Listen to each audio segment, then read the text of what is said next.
Hernán trabaja en Google desde 2015, cuando ingresó a la empresa en Inglaterra y actualmente forma parte del equipo de Google Research en Estados Unidos.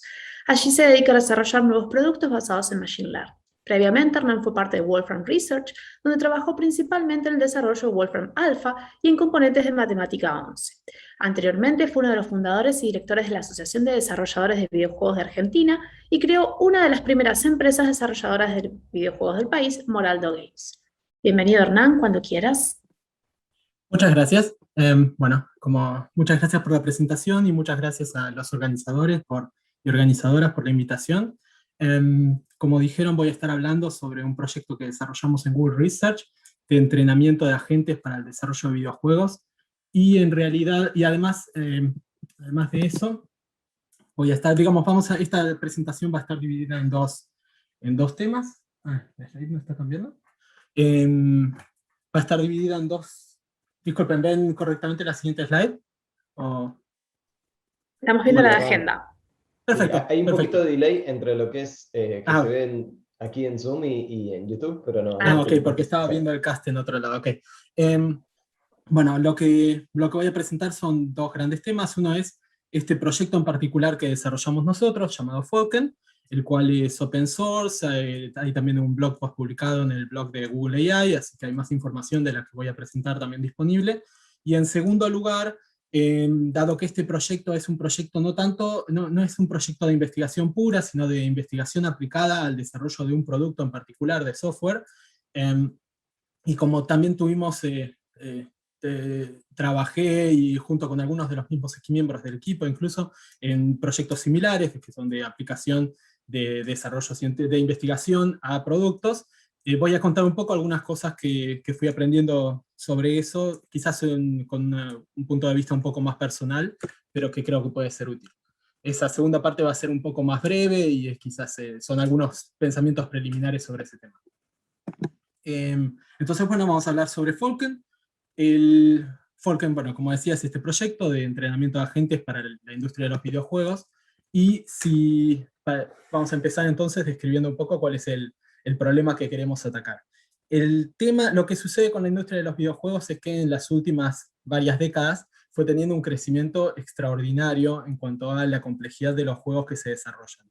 Si uno piensa, hace no muchos años, los juegos eran algo como Pac-Man, Tetris, eran, digamos, ambientes más o menos restringidos, con unos pocos agentes, con unas formas de interacción más o menos limitadas entre sí.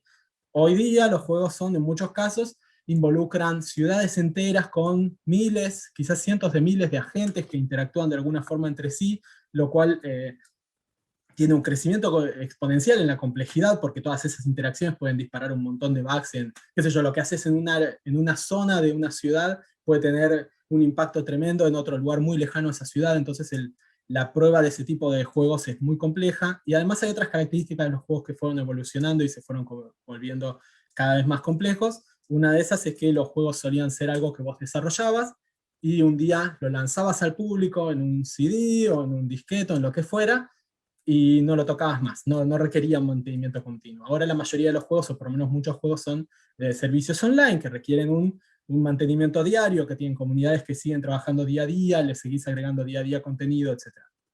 Y además el costo de desarrollo de los videojuegos, además de todo eso, fue creciendo exponencialmente. Se puede dibujar, de hecho, la curva exponencial muy claramente, hasta llegar a la actualidad, que hay muchos juegos que tienen costo de desarrollo de varios millones de dólares.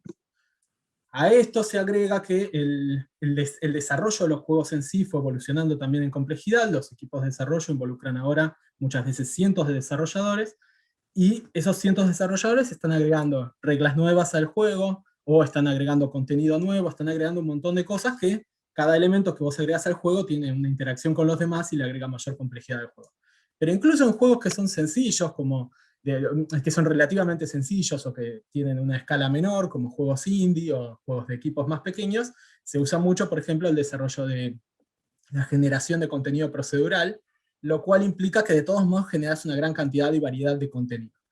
El trabajo de los equipos de QA, incluyendo por ejemplo testing de los juegos, es abismal en la actualidad, es órdenes de magnitud mucho más complejo que el de los tiempos del Pac-Man, y sin embargo la forma de trabajo se puede decir que no evolucionó de la misma manera como para sostener esa diferencia de escala. No hay demasiada automatización, porque automatizar el movimiento, digamos, reemplazar al jugador en el juego y hacerlo de forma automática es muy difícil, y de todos modos los juegos en gran medida se siguen probando como antes, que es N personas, antes quizás eran 2, quizás ahora son 100 personas, prueban el juego, prueban el mismo nivel una y otra vez todos los días, los mismos niveles, las mismas situaciones, y van encontrando bugs, los van indicando a los desarrolladores y demás. Esto no es muy efectivo en la actualidad por este crecimiento exponencial de la complejidad. Lo que se produce es que causa un montón de consecuencias, entre ellas una menor calidad en los juegos, porque juegos que han costado cientos de millones de dólares en su desarrollo, salen con grandísimos bugs que cualquiera los puede descubrir, y esto es muy sorprendente para el que no es desarrollador, porque es como, ¿cómo puede ser que esto tiene un presupuesto extraordinario, tiene una calidad tan baja? También los desarrollos, digamos, tardan mucho más en hacer la publicación de los juegos, el desarrollo del juego lleva más tiempo, y todo esto sumado produce que para los desarrolladores de los juegos, incluyendo los equipos de QA, la calidad de vida baje. Entonces todos están muy estresados, terminan trabajando muchas más horas de las que quisieran, de las que deberían, etc. Ante este problema, la pregunta obvia es, bueno, podemos aplicar Machine Learning para este problema. Y por supuesto hay un montón de técnicas conocidas, ¿no? Y un montón de proyectos conocidos que logran que puedas entrenar automáticamente a agentes para jugar un juego, y que sean muy, muy efectivos para eso. Hay, por supuesto, ejemplos incluso de DeepMind, por ejemplo, como AlphaStar, AlphaGo, que entrenan agentes que son capaces son mejores en el juego que los mejores seres humanos. Entonces uno pensaría, bueno, esa es la solución al problema, ¿no? El tema es que la cantidad de recursos que tenés que usar para entrenar uno de esos agentes, la expertise que necesitas para entrenar uno de estos sistemas es mucho más elevada que la que tienen disponible los desarrolladores de videojuegos. Entonces, nosotros planteamos otra solución, partiendo desde el punto de vista de, bueno, que es lo que necesitan los desarrolladores de videojuegos, considerando que varios de los del equipo tenemos experiencia previa en la industria de videojuegos. Entonces, bueno, partimos desde esa base para pensar cuáles son los requerimientos, qué es lo que realmente necesitan para resolver ese problema. Y empezamos desde una solución de, bueno, sí, entrenaremos agentes que puedan jugar a los juegos a escala, que puedas tener muchos agentes probando todos los días los juegos, y así facilitar la tarea de los equipos de QA, porque hay partes de ese proceso que son realmente repetitivas, que sería mejor que no deban hacerlas para poder concentrarse en otros aspectos más interesantes y de mayor relevancia. Digamos, lo que hacemos es pensar, no queremos entrenar un agente extraordinario que sepa batir al mejor humano y que sepa jugar un juego desde el principio hasta el fin durante 20 horas. No, queremos un agente, o varios agentes, un ensemble, que sean capaces de resolver situaciones específicas del juego. Queremos un agente que sepa andar en auto, por ejemplo, otro agente que sepa caminar en cierto tipo de área, otro agente que sepa nadar, otro que sepa combatir. Cuando los juntas digamos, el desarrollador del videojuego tiene la capacidad de juntarlos, ellos te ayudan a resolver el problema que necesitas resolver. Pero en definitiva simplifica un poco el problema, porque ya no necesitas el agente que sepa resolver una gran variedad de problemas, sino problemas más específicos de pocos minutos de duración cada uno. Cuando lo planteamos de esa manera, de todos modos nos surgen en los requerimientos dos desafíos muy grandes. Uno es que lo que necesitan los desarrolladores de videojuegos es que vos puedas entrenar a un agente en base a los cambios que hiciste locales a tu código muy rápidamente, ¿no? Y en general usando una sola computadora. ¿Por qué? Porque, por ejemplo, si vos estás desarrollando para una consola, vos tenés a veces hay menos consolas que desarrolladores en los equipos de desarrollo, porque a veces las consolas son la próxima iteración, la próxima versión de una consola, tenés solo un prototipo, son pocos los que se consiguen y demás. Entonces vos tenés una consola en tu escritorio o en algún lugar, y cuando querés entrenar tu agente para probar el juego, disponés de esa consola, no disponés de una nube de miles de instancias, no, nada de eso existe. Entonces, bueno, necesitas poder entrenar en poco tiempo, porque además no tiene mucho tiempo el desarrollador, y en una sola computadora idealmente. Y que además sea fácil de usar este sistema para desarrolladores de videojuegos, expertos en el desarrollo de videojuegos, que no sean necesariamente expertos en Machine Learning.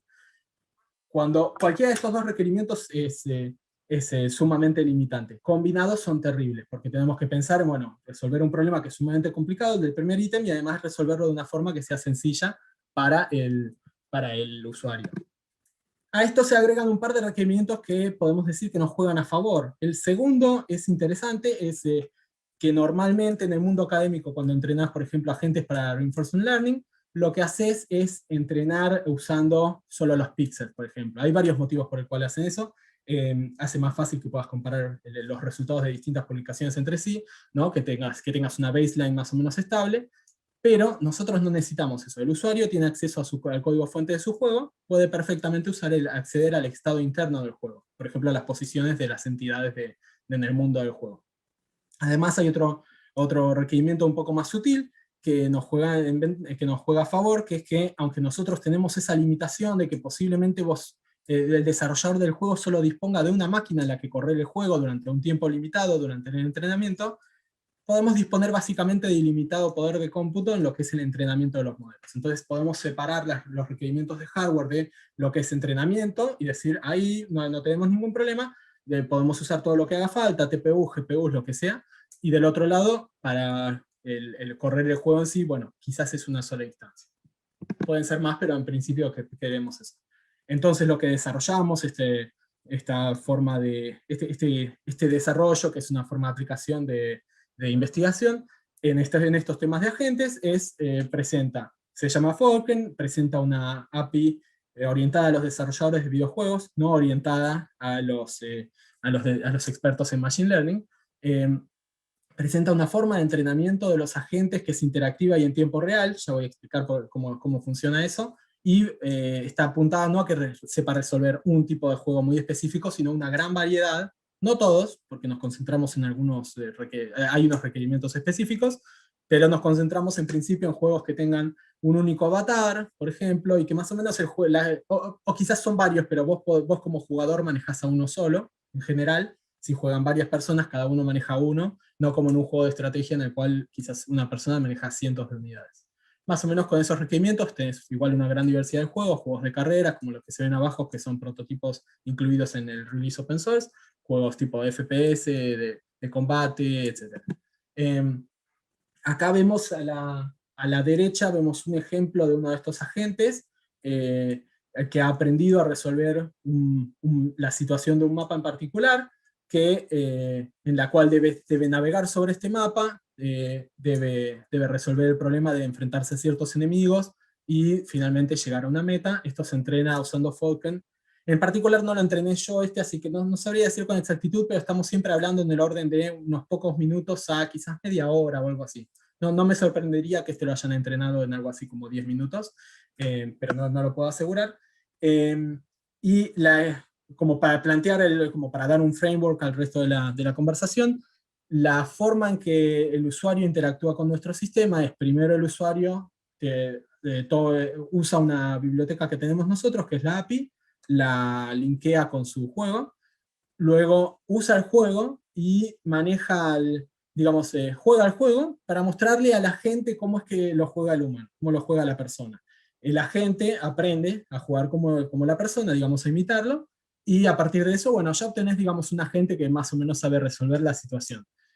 Si querés refinar un poco el comportamiento del agente, tenés eso, si dejás entrenarlo unos minutos, a una hora, media hora, una hora, obtenés tu agente, un agente bastante bueno. Después tenés un modo de evaluación, el cual es si el desarrollador de videojuegos, por ejemplo, dice, bueno, me voy a ir a mi casa, me voy a descansar, vengo mañana, te dejo en la computadora funcionando el agente durante unas horas, y durante esas horas el agente se refina, y al final del proceso obtenés un agente mejor. Finalmente tenés también algunas herramientas, en particular de visualización, que te permiten facilitar el debugging del sistema. Para continuar con respecto a cómo es que funciona todo esto, ayuda un poco conectar con respecto a qué terminología estamos usando. Lo que típicamente es la terminología típica de agentes, de Reinforcement Learning, Imitation Learning, etc., es a grandes rasgos esta. Tenemos un ambiente, como puede ser un videojuego, puede ser en el caso de robótica o el mundo real, y eso tenemos el ambiente, el environment. Y tenemos el agente, que es lo que está interactuando con ese mundo. A cada paso, el agente ese obtiene del mundo una percepción, obtiene observaciones, ¿no? una indicación de cuál es el estado del mundo, y en base a ellas actúa sobre el mundo. Un ejemplo muy rápido y muy simple es que, por ejemplo, si tenemos un auto, el agente es un auto manejando en las calles del mundo real, quizás, o un mundo simulado, el auto está en movimiento, en un momento observa, mi velocidad es muy alta, y un semáforo que estaba en verde ha cambiado a rojo. Por tanto, tomo la acción de frenar. Si pasa lo contrario, estoy frenado y veo que el semáforo ha cambiado a verde, quizás acelero. Entonces es un proceso continuo en el cual el agente observa, actúa, observa, actúa, observa, actúa. Este es como el setup típico. En base a este setup, lo que hacemos nosotros es construir un sistema con esta arquitectura muy a grandes rasgos, ¿no? Porque en realidad esto es súper abuelo de pájaro, ¿no? Pero hay más detalles en otros lugares. El punto principal acá es que el usuario tiene su juego, que es lo que vemos acá arriba de todo. Al juego le conecta una biblioteca que desarrollamos nosotros. Esa biblioteca habla por gRPC con un service, y el service ese además almacena información sobre los modelos que ha entrenado, almacena información sobre lo que ha sucedido en las diferentes sesiones de juego, y además hay un dashboard web que permite visualizar todo eso que ha sucedido. Podés visualizar, bueno, ¿qué pasó cuando la gente cometió este error? Podés ver ese tipo de cosas y así aprender qué es lo qué puede estar fallando si hay algún problema. Entonces, perdón, antes de continuar, acá hay algunos puntos interesantes para comentar. La API, la biblioteca de Falcon, tiene un requerimiento muy estricto que tiene que funcionar en muy diversas plataformas. ¿Por qué? Porque los juegos corren en muy diversas plataformas. Entonces tienen que funcionar en consolas, tienen que funcionar en PC, tienen que funcionar en dispositivos móviles. El servicio puede funcionar en la misma computadora si es una PC, pero en realidad está preparado como para correr, digamos, en una única plataforma, básicamente PC, en la nube, etc. Entonces lo que se hace típicamente es o correr los dos juntos en una PC, o tenés, por ejemplo, la API en una consola y el servicio en la nube o en un cliente cercano. Y a esto puedo agregar, bueno, el servicio por supuesto también puede hacer uso de optimizaciones como de GPU y demás. Esta arquitectura, además por temas que no llego a explicar, pero está basada en una arquitectura conocida de Reinforcement Learning llamada Impala. Básicamente la idea es que cuando hablamos de tener el juego en una consola y el servicio, por ejemplo, en la nube, estamos hablando de que va a haber una gran latencia entre los dos. El tipo de arquitectura de Impala resuelve ese problema, haciendo que no estés comunicándote con el servicio todo el tiempo, sino cada ciertos pequeños intervalos de tiempo, y que aún así puedas aprender muy rápidamente.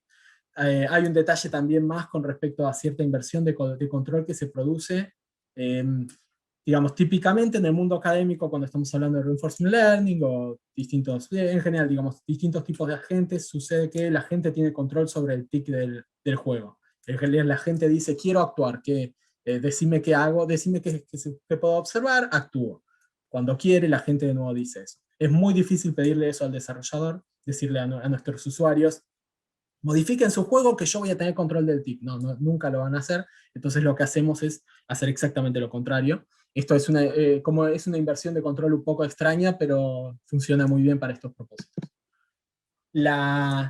El otro, bueno, cuando nos paramos específicamente en la API, lo que llamamos la API, pero en realidad es una biblioteca, ¿no?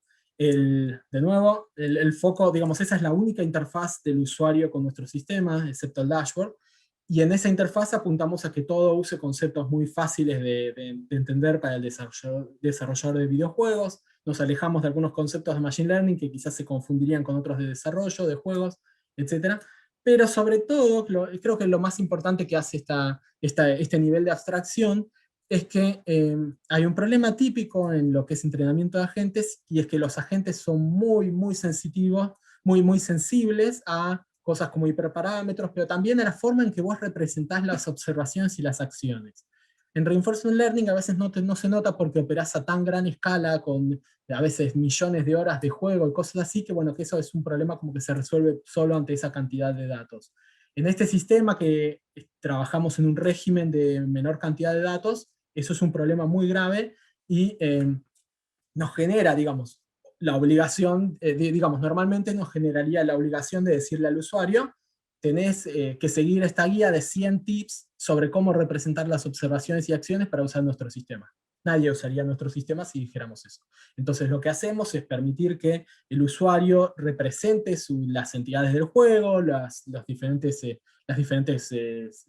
cuestiones que afectan al juego, de una forma, usando unas primitivas de alto nivel, y por detrás de escena, el backend hace que todo eso se ajuste a una representación que funcione bien durante el entrenamiento. En particular, podemos dar algunos ejemplos. Esto que ven acá es es un ejemplo de un juego de carreras que está incluido en el código de Falcon. No sé si lo llegan a ver, calculo que sí, hay unos pequeños rayos que emergen del mismo. Esos rayos es como un sistema de radar o de LIDAR que le indican, un poco la geometría del mundo que le rodea a ese objeto, el mundo cercano. Entonces, por ejemplo, los rayos verdes le están diciendo, por acá podés pasar, acá no hay ningún obstáculo. Los rojos le están diciendo, acá hay una pared y está a tal distancia. Esto nosotros lo ofrecemos como unas primitivas de muy bajo nivel, de muy alto nivel. De hecho, hay una variante del sistema que funciona con Unity, y en ese caso incluso nosotros hacemos todo el lanzamiento de fillers y demás, todo eso se hace automáticamente. Cuando es en C++ lo tiene que hacer el usuario, pero sigue siendo de mayor nivel que la alternativa. Pero el tema de resolver qué representación es la adecuada para esto, que se pueden imaginar que detrás de escena en algún momento hay una Convolutional Neural Network, una red convolucional, esos detalles sobre exactamente cómo representás eso como inputs de una red convolucional y demás, lo manejamos nosotros. De forma similar, hay unas cuestiones al momento digamos, hay juegos que tienen distintos tipos distintas formas de manejarse con respecto a la interacción entre el joystick y la cámara, el joystick o el teclado. Lo que sucede es que, por ejemplo, hay juegos en los cuales si vos te movés hacia adelante en el joystick y la cámara está mirando en una dirección, en realidad te movés en la dirección que apunta la cámara. Hay otros juegos en los cuales eso no sucede, o en los cuales sucede eso quizás en un eje, pero no en otro, cosas medio extrañas. Encontramos que en la vida real, cuando los usuarios probaban nuestro sistema, se trababan bastante con esto era una fuente bastante importante de errores, entonces también hacemos el tratamiento de este detalle por detrás de escena. En definitiva, el sistema lo que tiene un modelo, que es el área en gris, una red neuronal. Esta red neuronal obtiene, digamos, las inputs de las observaciones ya convertidas en una buena representación y emite acciones. Pero antes de ella hay un preprocesamiento y después de ella hay un postprocesamiento. En particular, lo que dice ahí Raycast Arrays son los fillers, eso es preprocesado con una red convolucional. Después las entidades, las cámaras, los joysticks y todo eso tienen un tratamiento también especial que trata, digamos, con transformaciones tridimensionales y demás, que es el adecuado para esto. En definitiva, cuando vos sacás estos layers, lo que te queda en el centro es lo que vos estás entrenando. Bueno, y parte de la red convolucional. Entonces, digamos, esto es lo que normalmente en un sistema de reinforcement learning llamaríamos la policy.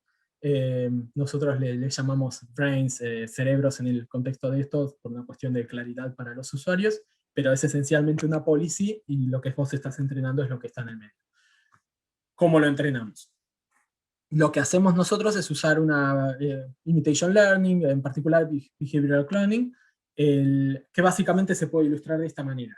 A la izquierda tenemos a un usuario que está jugando al juego, ¿no? El usuario juega al juego, resuelve la misma tarea que tiene que resolver la gente varias veces.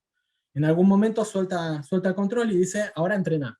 El agente entrena con los datos que se han recolectado sobre cómo juega el juego el usuario, y en base a eso se ha entrenado un agente que ahora es capaz de interactuar con el ambiente, en teoría, de forma similar a la del usuario. Y con eso obtenés el objetivo que vos querés, que la gente sea capaz de manejarse en el ambiente.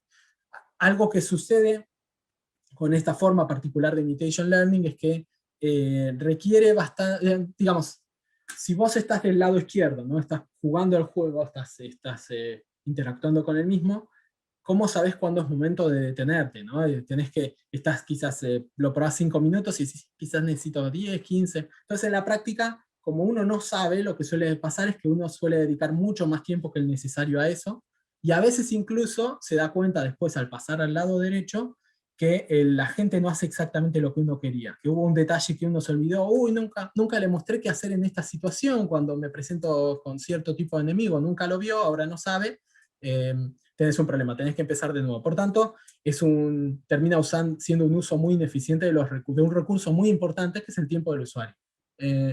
Entonces, lo que nosotros hacemos es usar una variante de esto que es interactiva. En la misma, vamos y venimos entre los dos mundos todo el tiempo. Por ejemplo, yo como usuario me siento, juego el juego un minuto, después digo, a ver qué hace la gente muy pronto, porque hay pocos datos, es entrenado, y empiezo a ver, bueno, la gente más o menos es capaz de resolver esta situación, excepto en tal situación, cuando se encuentra con tal tipo de pared. Bueno, le agrego unos datos, de nuevo tomo el control yo, le muestro cómo operar con respecto a esa pared. Y así sucesivamente. Voy y vengo desde un mundo al otro, digamos, de manejar yo a dejar que maneje la gente, y en algún momento digo, bueno, estoy conforme con el resultado, y listo, terminé. En definitiva, en este tipo de sistema, esto puedo comentar que está inspirado en un sistema llamado Dagger. Este sistema permite al usuario intervenir en cualquier momento. Si yo estoy, digamos, yo dejo a la gente resolviendo una tarea en el juego, en cualquier momento puedo tomar el control y jugar, en cualquier momento lo puedo dejar. Esto también un poco te cambia la idea de los datos que necesitas dar. A veces empezás a incorporar algo que son correcciones, ¿no? La gente está actuando de cierta manera y quizás yo lo que doy es una pequeña interacción de 5 segundos para mostrar, no, cuando estés ante este tipo de pared, no te tires contra la pared, eso es mala idea, y así. Entonces se incorpora el concepto de correcciones. Todo el tiempo, detrás de escena, el servicio está entrenando nuevos modelos y los está enviando a la biblioteca, a la API. Entonces todo el tiempo, en cualquier momento, cuando yo dejo de controlar el juego, típicamente yo tengo un modelo bastante actualizado al momento en que lo dejo. Y es muy importante notar que esto hace que el sistema se vuelva mucho más eficiente desde los ojos del usuario, porque tiene que dar mucha menos información, tiene que dedicar mucho menos tiempo activo jugando el juego para que sea efectivo el resultado. Y por otra parte, algo que nos sorprendió un poco es que en realidad resulta ser es un proceso bastante interesante, atractivo, incluso divertido. Lo cual, bueno, por un lado es un poco como una curiosidad, es divertido. Por otro lado, en realidad, lo que implica es que si es un proceso que es satisfactorio, significa también que tiene un menor costo mental para el usuario. Eso es muy, muy positivo. En resumen, bueno, lo que puedo agregar además es que la razón por la que elegimos este tipo de sistema de imitation learning es que reinforcement learning no requeriría el uso de mucho más tiempo de cómputo en la consola, por ejemplo, en el juego en sí, lo cual no es realista para los requerimientos que tenemos. También necesitamos, como yo les comentaba, que el servicio está todo el tiempo entrenando nuevos modelos, eligiendo el mejor modelo disponible y dándoselo al usuario para que dándoselo, digamos, a la API para que pueda tomar control. La próxima vez que tome el control de la gente, tenga un buen modelo para actuar. Eso significa que necesitamos una forma de elegir cuál es el mejor modelo disponible todo el tiempo. Y eso vamos a ver que es un poco complicado también. La primera cosa que sucede es que en la medida que vos vas entrenando el juego, vos ya no tenés un dataset. Tenés un dataset de hace 5 minutos, otro dataset de hace 4 minutos, tenés como versiones, como un dataset versionado. Cuando empieza a suceder que, por ejemplo, si una forma típica de evaluar el éxito de un agente es evaluarlo de forma offline, que es separo el dataset que tengo en un evaluation set y en un training set, y con el evaluation set aplico la red neuronal, la policy, en cada uno de los ítems, y verifico, digamos, cuál es el porcentaje de error con respecto a las acciones que habría tomado el usuario. Cuanto mejor imita al usuario un agente, uno puede pensar que, bueno, que digamos, el score ese va a ser más alto, o la loss va a ser más baja, y por tanto uno puede pensar que, bueno, este agente va a ser mejor. Entonces yo uso para elegir eso, digamos, para elegir el mejor modelo disponible, elijo el modelo que tiene el mejor nivel de éxito en esa evaluación con los datos offline. Un problema que tiene hacer esto es que cuando los datasets van cambiando, el evaluation set va cambiando, entonces yo los modelos los fui también entrenando con distintos datasets, no todos los datasets son directamente comparables, hay una cantidad de problemas, pero el problema más grande es que en realidad esta evaluación offline que yo describo, que sería ideal porque la podés hacer digamos, en donde estés entrenando en el servicio, en el cual disponés de muchos más recursos, podés tener un montón de instancias haciendo verificaciones, entrenando, etc. El problema es que en realidad cuando vos comparás offline score, con el online score, que es qué tan bueno es este agente en la realidad cuando lo pongo a jugar el juego, hay una notable divergencia entre los dos. Lo cual, esto es cierto no solo para nuestro caso, es cierto en Reinforcement Learning, es cierto en muchas situaciones. El offline score no es necesariamente, perdón, es cierto en otras formas de imitation learning también. Es un buen proxy, es un proxy razonable para eliminar malos modelos, pero no es el mejor.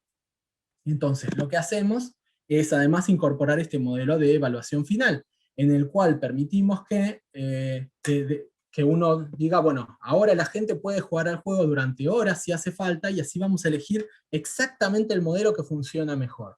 Con eso también podemos hacer selección de hiperparámetros, podemos hacer muchas más cosas, podemos también entender, bueno, podemos hacer una variedad de cosas un poco más interesantes.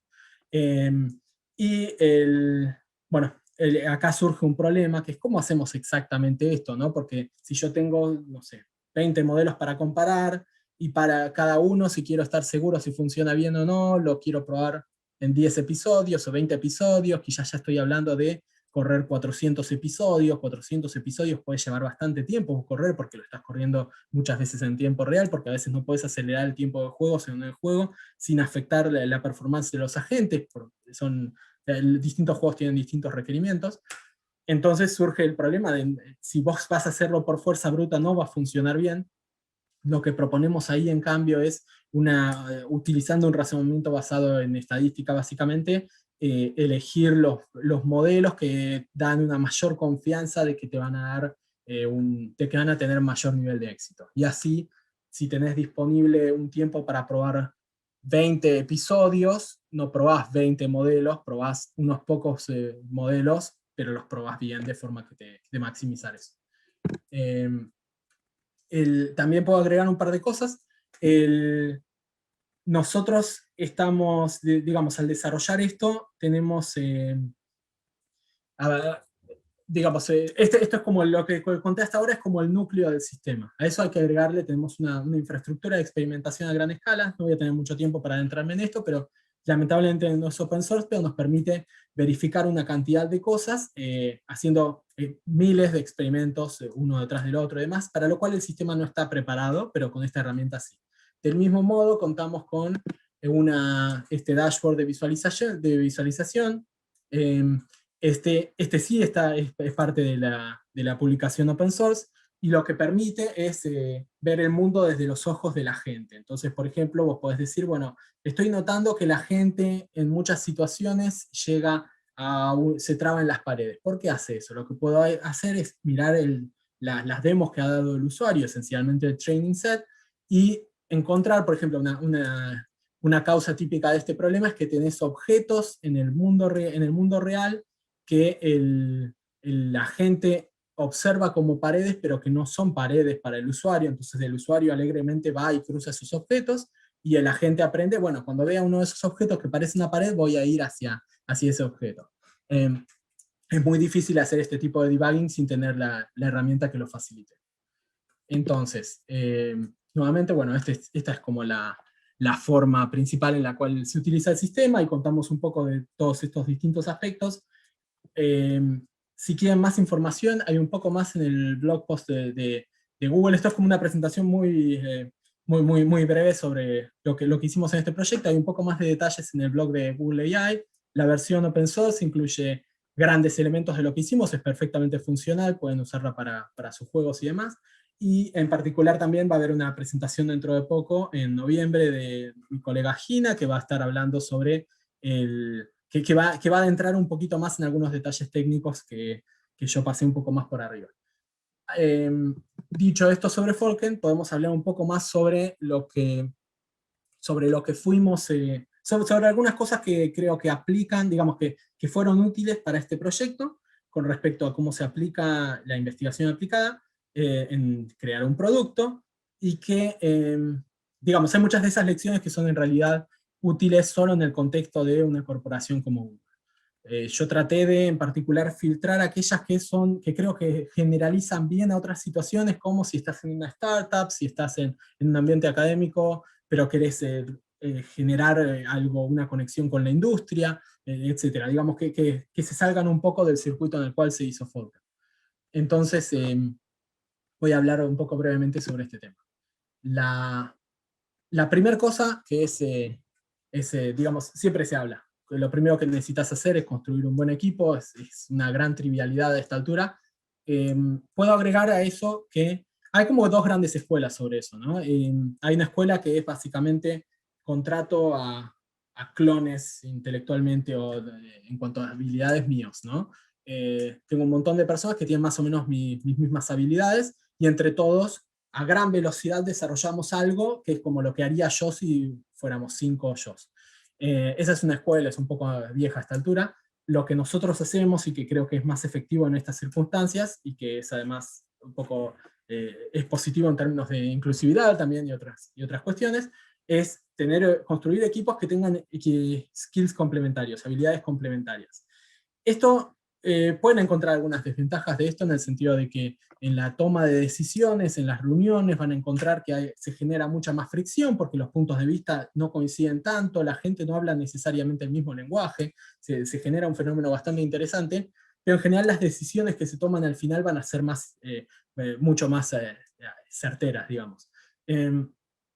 Después puedo agregar otra cuestión, que es que, digamos, bueno, uno habla de armar un equipo multidisciplinario, puede ser una persona, por ejemplo, de infraestructura, otra persona que sepa perfectamente la teoría de Machine Learning o cómo aplicarla, otra persona que sepa, no sé, que sea la persona del producto, etc., ¿no?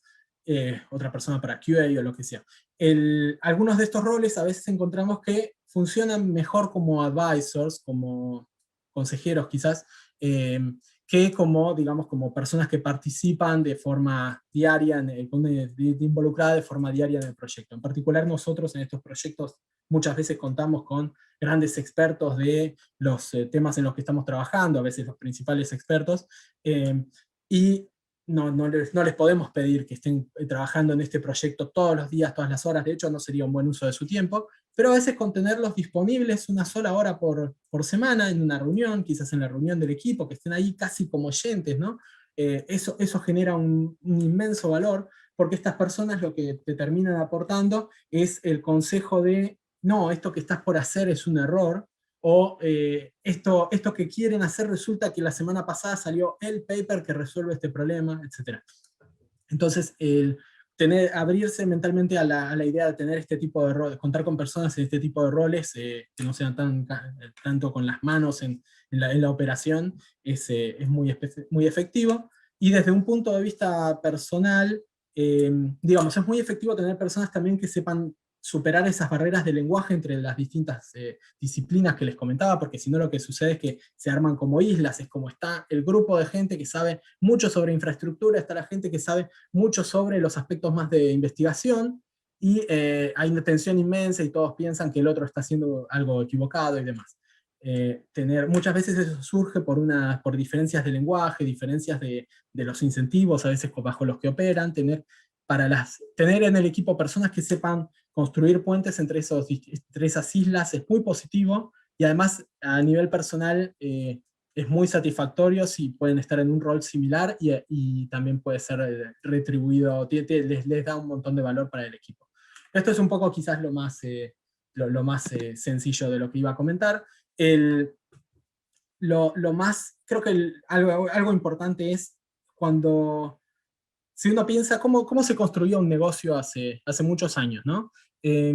Una lógica que había, no sé si era la imperante, pero una lógica que existía, que era bastante común, era similar a la del waterfall en software, que era un poco como, bueno, tengo una idea de negocio, creo que el mercado la necesita, durante un año le ponemos muchísima energía y quebramos. Es un proceso fantástico que no necesariamente conduce al éxito. Una modalidad más imperante en este momento es una modalidad como casi basada en, podríamos pensarla incluso muy cercana a Agile, donde el proceso de construcción de la empresa es como el proceso de construcción de una teoría sobre el mercado y sobre qué producto necesita ese mercado, donde uno se itera como con una forma de aplicación del método científico, donde uno empieza con una hipótesis del mercado, luego tiene una hipótesis de este producto, le sirve a este mercado, luego la valida, muy rápidamente, quizás todo esto pasa en una semana, 2 semanas, y enseguida uno se da cuenta, no, nada de esto es verdad.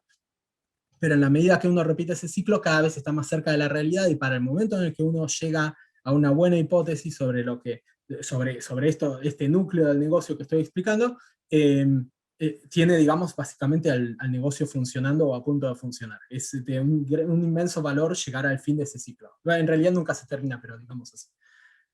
Al hablar de un producto basado en investigación, uno puede pensar que hay un segundo ciclo, hay una cierta interdependencia entre los dos, pero podemos pensarlos separados, pero hay un segundo ciclo en el cual uno tiene una hipótesis de producto, después tiene una hipótesis también de la tecnología, de cómo uno puede resolver ese producto con la tecnología, de qué alcance, de qué tan factible es que lo hagamos, y cuando uno lo evalúa, por ejemplo, con un prototipo, uno descubre que algo de eso está fallando. Por ejemplo, yo pensaba, no sé, pensábamos que Reinforcement Learning iba a funcionar bien para Falken, lo probamos, no.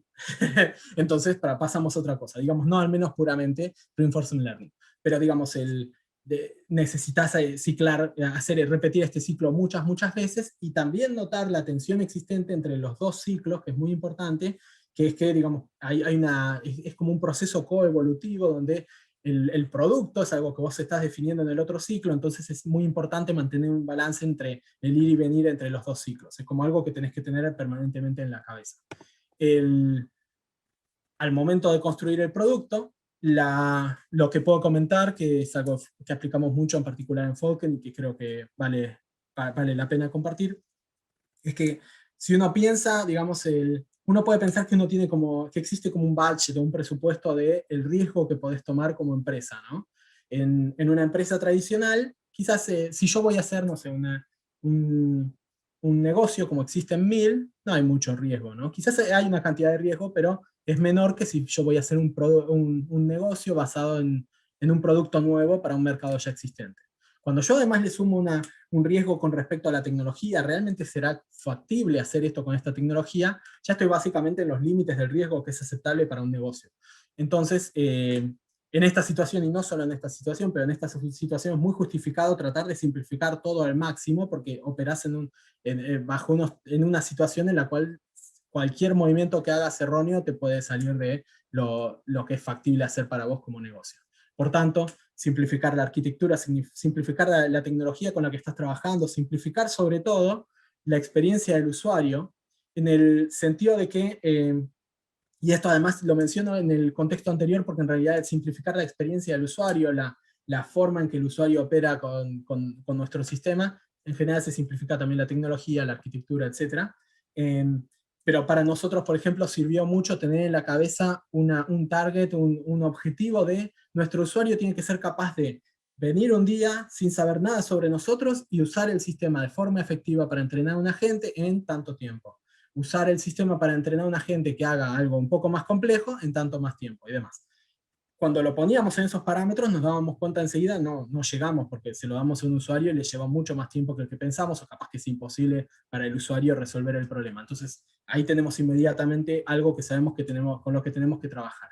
Algunas formas de resolver esta cuestión es, por ejemplo, reducir las opciones que brindamos a los usuarios, lo cual facilita mucho también la arquitectura. Y no hablo de reducir las opciones significativas, sino de tener de trabajar en entender qué opciones realmente son útiles para el usuario. Es muy típico que para nosotros como desarrolladores, ante dos opciones, por ejemplo, de algoritmos, quizás digamos, bueno, le damos la opción, un switch, que permita elegir entre uno y otro, y el usuario va a saber cuál es mejor. Y lo mejor sería sacar el switch y automatizar la elección, o incluso mejor, lograr que las cosas funcionen con uno solo de los dos algoritmos. Eso sería ideal en términos de arquitectura también. Todo esto es especialmente cierto para si estás haciendo un producto orientado a desarrolladores, digamos, un producto de Machine Learning orientado para gente que no maneja Machine Learning, porque todo el tiempo surgen cuestiones en las cuales la solución sencilla es decir, expongo esto como una configuración para el usuario. Por otra parte, es muy difícil saber qué es lo que...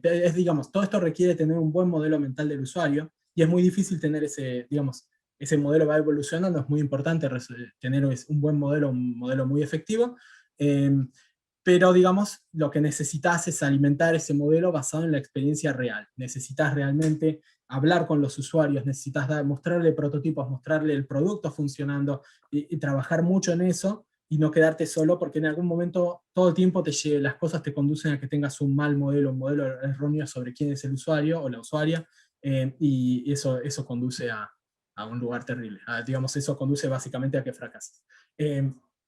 Finalmente, creo que esto sigue, sí. Finalmente, una nota final. En algún momento mencioné sobre la infraestructura que desarrollamos, que te permite, por ejemplo, hacer experimentación y cosas por el estilo. Puedo agregar como una nota un poco más general al respecto.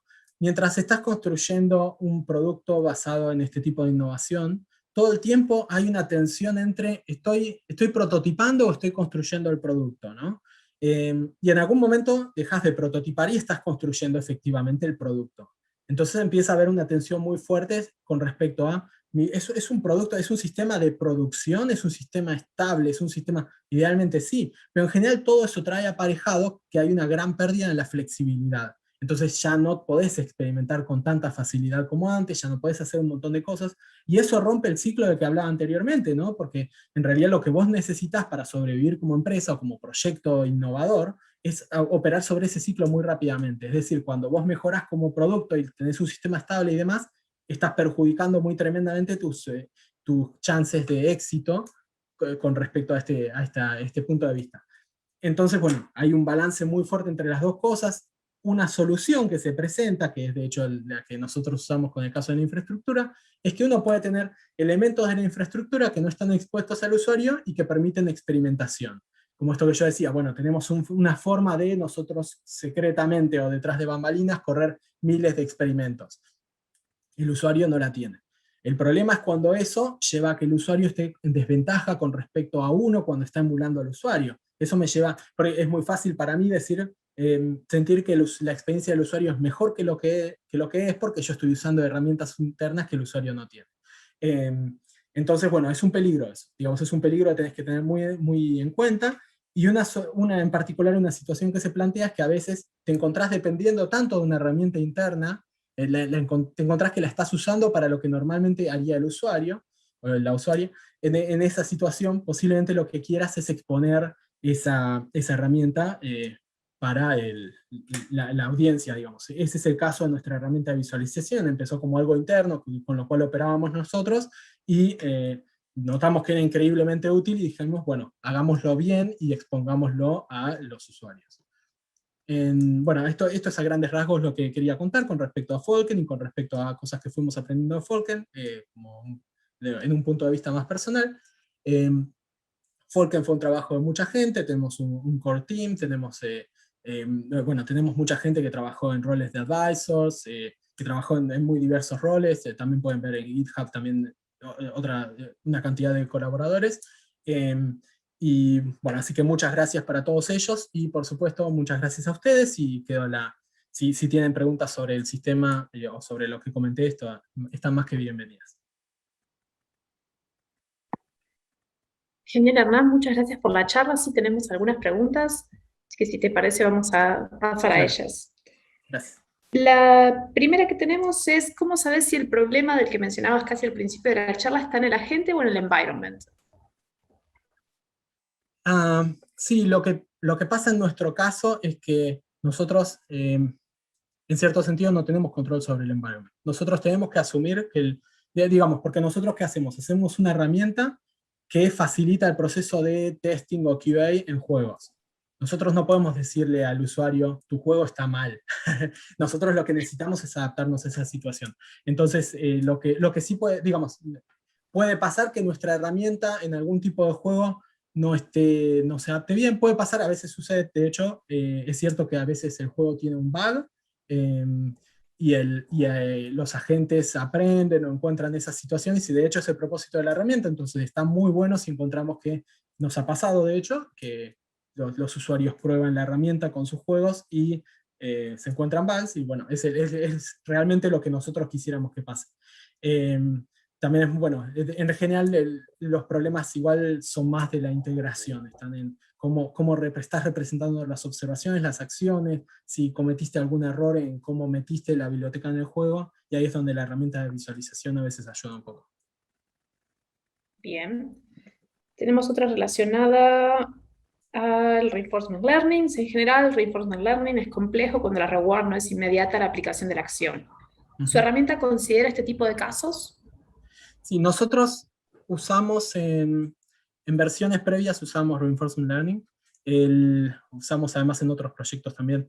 El problema, digamos, es cierto que es mucho más fácil Reinforcement Learning si vos tenés Dense Rewards.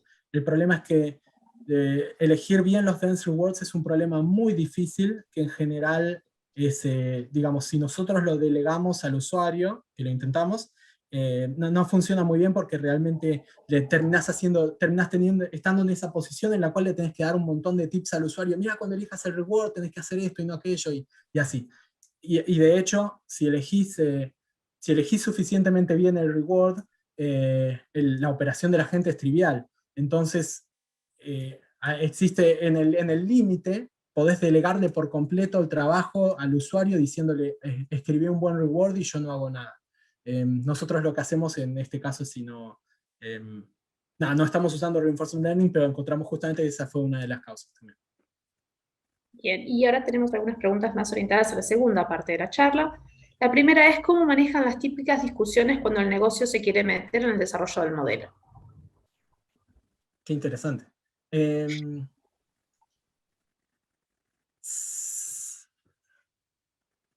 Quizás necesitaría un ejemplo un poco más concreto. Aunque me puedo imaginar por dónde viene, pero como que eso es súper amplia la pregunta. Puedo empezar a responder algo. Nosotros, en particular en este proyecto, tuvimos el manejo del proyecto tuvo una orientación un poco más fuerte del lado del producto. No haciendo otros proyectos similares a este que lamentablemente no está en esta presentación, pero digamos, en esta circunstancia fue un poco más así, pero con un ida y vuelta muy fuerte del lado de ingeniería también. Nosotros creo que lo pensamos como, es un tema, en este tipo de proyectos es un tema que funciona un poco como una startup, es un poco un tema de supervivencia. Si no tenés bien desarrollada la parte del producto, si no haces bien ese ciclo, si no construís una buena idea del producto, la parte de ingeniería no te va a salvar. Entonces, cuando existe esa tensión es un poco preocupante, porque si hay una de las dos partes que está equivocada y está como clavada en que las cosas se deben hacer de ese modo, en realidad es un problema a resolver. Es como que tiene que haber Bien. un muy buen diálogo para eso, sí. Y tenemos otro comentario más que habla de que es interesante la noción de de-risking y cómo se traduce eso en la adaptación de un proceso de desarrollo tradicional tipo Scrum. Por ejemplo, cómo se mide avance o que el prototipo está convergiendo a algo útil. ¿Afecta esto la especificación de los casos de test o los criterios de DAN? Sí, en particular nosotros usamos una modalidad semi-agile en este proyecto. No sé si diría que exactamente era Scrum, pero tenía algunos elementos. Nosotros, a ver, sí, es una muy buena pregunta. Lo que nosotros hacíamos acá era, teníamos algunos objetivos muy claros con respecto a esto es lo que hay que validar, por ejemplo, del lado tecnológico siempre es muy claro, pero a veces también del lado del producto, ¿no? Del lado tecnológico, bueno, necesitamos validar que es posible realmente que la tecnología haga esta cosa. Bueno, eso quizás representa una cantidad de iteraciones, ¿no? Por el otro lado, si es de producto, bueno, necesitamos que un prototipo pueda resolver tal cosa y se lo podamos mostrar a los usuarios. Todo eso como que te da unos milestones, naturalmente. Lo que no te da, lo que es muy difícil es decir, bueno, ¿dónde voy a estar en un año? Porque todo este proceso hace que realmente todos esos objetivos se vayan moviendo todo el tiempo. Pero creo que naturalmente los objetivos que nosotros tenemos en la cabeza son de validación, estar seguros que dentro de X tiempo tenemos una justificación muy fuerte de que sí, esto es algo que lo necesitan los usuarios, sí, es algo que puede funcionar. Bien, Eso no sé si responde la pregunta. Sí. Axel, ¿tenemos alguna otra pregunta? Sí, bueno, nuevamente Hernán, muchísimas gracias por la charla. En particular, o sea, me pareció muy interesante la perspectiva que diste desde adentro sobre cómo armar equipos también para este tipo de desarrollos. Una de las preguntas que se me venía a la mente es, bueno, la herramienta de QA que presentaste está muy orientada a lo que es la etapa de desarrollo, ¿no?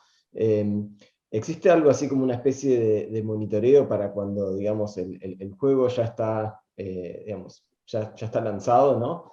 Quizás utilizando más cantidad de agentes o agentes entrenados más en el tiempo. O sea, desde el punto de vista digamos, el machine learning detrás de la herramienta, ¿se consideran otros factores o es básicamente lo mismo? Sí, lo pensamos exactamente para las dos cosas. Lo pensamos, digamos, como para que viva en todo el ciclo de vida del juego, que como decía, es en los juegos que funcionan como servicios, el ciclo ese es larguísimo, a veces es 5 años después del lanzamiento del juego, sigue vivo el juego, y de hecho ahí es fundamental también porque siguen agregando contenido y vos necesitas seguir haciendo testing. Entonces, es como que sí, como que podés pensar como que hay dos user journeys. Una es el usuario, el desarrollador está en su computadora, está probando y genera un agente para el cambio que acaba de hacer, y hay otro en el cual podés pensar, bueno, ahora querés hacer un regression testing, por ejemplo, y por tanto tenés 100 agentes que están todo el tiempo probando el juego en algún lado, pusiste 100 consolas o lo que sea, pero digamos, para nosotros también era muy importante resolver el primero porque nadie te va a poner o te va a armar, digamos, la infraestructura de correr 100 consolas en paralelo corriendo el juego si primero no lo pudo validar un desarrollador. Entonces necesitábamos que funcionen los dos use cases. Gracias, Hernán. No, gracias a ustedes. ¿Tenemos alguna otra pregunta?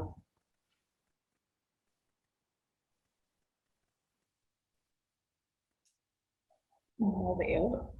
No, por ahí quizás mencionar de que Alan, quien había sido hecho la pregunta Ah, sí. sobre las discusiones del negocio, bueno, quedó más que satisfecho con tu respuesta, así que también agradezco. Gracias. Sí, sí, la otra persona también respondió la pregunta correctamente. Yo tengo una pregunta muy básica. ¿Podemos jugar al Mario Sí, con digamos, este no es enfoque? algo con lo cual probamos, pero me imagino que tendría que funcionar, sí. Sí. No jugamos en particular ese, pero lo probamos con juegos de los más grandes del mundo. Eh, con una pequeña variedad de juegos de las empresas más grandes del mundo, con los cuales funciona correctamente. Digamos, ahora es un proceso que, digamos, no es tampoco que la versión open source es perfecta ni nada, pero digamos, lo hemos probado con situaciones más complejas que el Mario, creo, sí. Bien, buenísimo. Bueno, Hernán, te queremos agradecer por la charla. Muchísimas Muchas gracias gracias. por haber participado.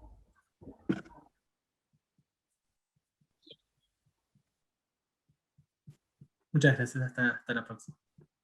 Hasta la próxima.